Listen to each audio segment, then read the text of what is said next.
Afternoon. Name and affiliation when your name is called. Andrey, congratulations. Thank you. Straight sets, not even 2.5 hours.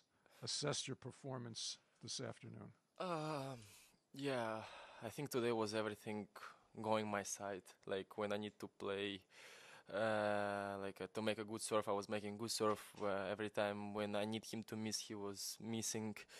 So everything was like today on my side, and on top of that, I was playing good. I don't know. I was making good shots, good winners, and yeah. And in the end, I was able to win in 3 sets. So I'm really happy. Congratulations once again. Thank Questions? Reem. Hi, Andrey Rublev, Sport.com. Congratulations. Andrey, we all noticed that after matches, you stay for at least 15, 20 minutes, signing every autograph and taking photos. You do it small tournaments, big tournaments. And I'm curious, why is that so important for you, and does it ever get too much? Uh, Sorry, the beginning of the question was doesn't get too much. You said, ask. I forgot. Yeah, why does it mean so much Ah, to you to do that? Because you do it no matter what. I mean, first of all, this is the easiest way to be grateful for the people that they came to support players, tennis, and this is the easiest way to be grateful. And yeah, so in the end, I'm doing this, and of course, I'm not getting bored of it because it's part of the job. It's I don't know, it's like a recovery or play match, warm up, or to do press conference now is part of the sport, and you have to. I think you have to be grateful for the things that you have in your job, and that's it. Willie. Willie Weinbaum from ESPN. Obviously, we don't know for sure who your next opponent will be, so I'd like to ask you about the two possibilities separately. First, Rafa, how would you describe your history against him and your thoughts about the possibility of going up against him? I don't know. There's no history, but I mean, we played 3 times. Once here when I was a kid, then one more time when I was already top 10 at the ATP finals, but I was not ready mentally. And the last our meeting in Monte Carlo, I was uh, I was ready already mentally and game-wise, and I was lucky that much he didn't play his best, and I was able to win it. So we'll see. I mean, if it's Rafa, especially during the Grand Slams, if I have nothing to lose, I have to go for the match, and that's it. And in case if it's Francis, it's a tough player. We play a couple of times. I lost to him last year here at the US Open. So for sure he will try to use the energy, the crowd, to be more pumped, to play better tennis, and I just with him I need to wait for my moment and to use it. What do you remember most from that match against Francis? That he was trying to use crowd to play better tennis, to take energy from the people, to make a better shots. I don't know, be better physically. Like he was using crowd really well. Hi, Neil McClellan from The Mirror.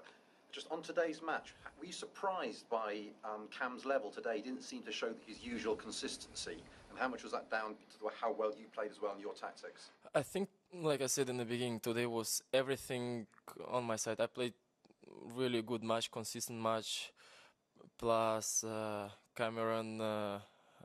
Maybe, like I said, all the important moments when I need to make a ace or to make a first serve, always happened that I was making it. And every time that Cameron he had a chance, every time he was missing or a beat or something, or I was playing good shots. So every important moment that something was happening was always to my side. Normally, when you play matches, especially these kind of matches, always goes for both sides, and then it's different match. But today, since the first break point, everything was like on my side, and that's why it helps me to be more confident.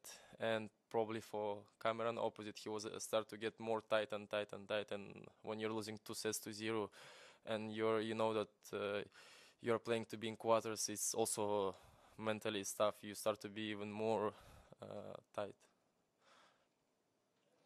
James Gray, iNewspaper. Andrey, when you played Cam, I think for the first time in St. Petersburg 2 years ago, you beat him very heavily, 2-1, I think. While I appreciate that you won quite comfortably today, I wonder if you could compare the player that you beat very heavily then and the player now, because they're obviously quite different players, I think. Yeah, and for sure it's two different players. I mean, at that time, I don't know which ranking he was. Maybe, I don't know if he was top 50, maybe around top 50, so he was just upcoming. And now he's top 10. He won one ATP Masters, and then he played so many good tournaments, finals against top players, and he improved a lot. I mean, obviously he started to serve much better, harder, better directions. He improved his forehand, because I remember in St. Petersburg he was not really playing aggressive with the forehand, and he was struggling a bit. When you play hard to his forehand, he was not able to, keep the same intensity of the speed. And now he play aggressive, he changed directions, he play hard, he answer harder. He improved a lot his forehand, and obviously physical wise he's much faster, he's physically much stronger. He's able to play on a good level, on a high level for a long time, not only one set. He able to play for 3 hours, 4 hours and keep high level, and yeah, that's why he's top 10 in the end. It's Rob Moore from The Sun. If it is Rafa in the next round, you played in Monte Carlo in 2021. How much of a better player are you since that match? I don't know. We'll see. In my case, there is no. I hope I'm a better player, but with me, you never know. So we'll see. The only one good thing that I have nothing to lose if it's Rafa, so I can go for the match and that's it. Been past the quarter-final of a slam. It's the one thing that's just missing from your CV. Why is that, and what do you need to do, do you think? In the beginning, it was like I was playing or Rafa or some player that was at that moment I was not ready to beat, and then other matches mental. Timani, you have a question? Hey, Andrey, Timani Kara from The Guardian. Just over the summer, it hasn't always been... Sorry, again? Over the summer, you haven't had your best results, obviously, in Cincinnati and Canada. So wondering just how you're feeling then, and what are you most happy about with how you performed, kind of come to the US Open and obviously won now 4 matches in a row? Yeah, I mean, first of all, I'm happy to be in quarters. It's a great result. And I'm happy that every match I'm playing better and better. Like if you compare first round and second and third and fourth, my level increasing, and I'm really happy with that. So nothing much to say, just we'll see who will win, Francis or Rafa, and then I will try to go full and to give my best I can for the quarterfinal. Hi, Andrey. Matt Trollope from OzOpen.com. Before this tournament, you lost your last 4 5-setters, but this week you've won both of them, and I just wonder what is behind that change, and is that helping your confidence as you keep going? Nothing. I mean, I was not even thinking that last ones I lost. It was not even in my head, because I'm not counting if how many I win 5 sets, how many I lost 5 sets. The only thing that I know for sure, I will lose also so many 5 sets in the future, and for sure I will win more 5 sets in the future. And the difference in this tournament, that I was able to keep myself better, I was able to keep my emotions in the right way, and that was the difference. Okay. Reem, final question.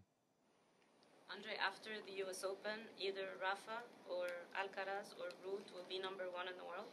I'm curious, how much are you paying attention to the race at the top, and what would it mean for a teenager like Alcaraz to be number 1 on tour?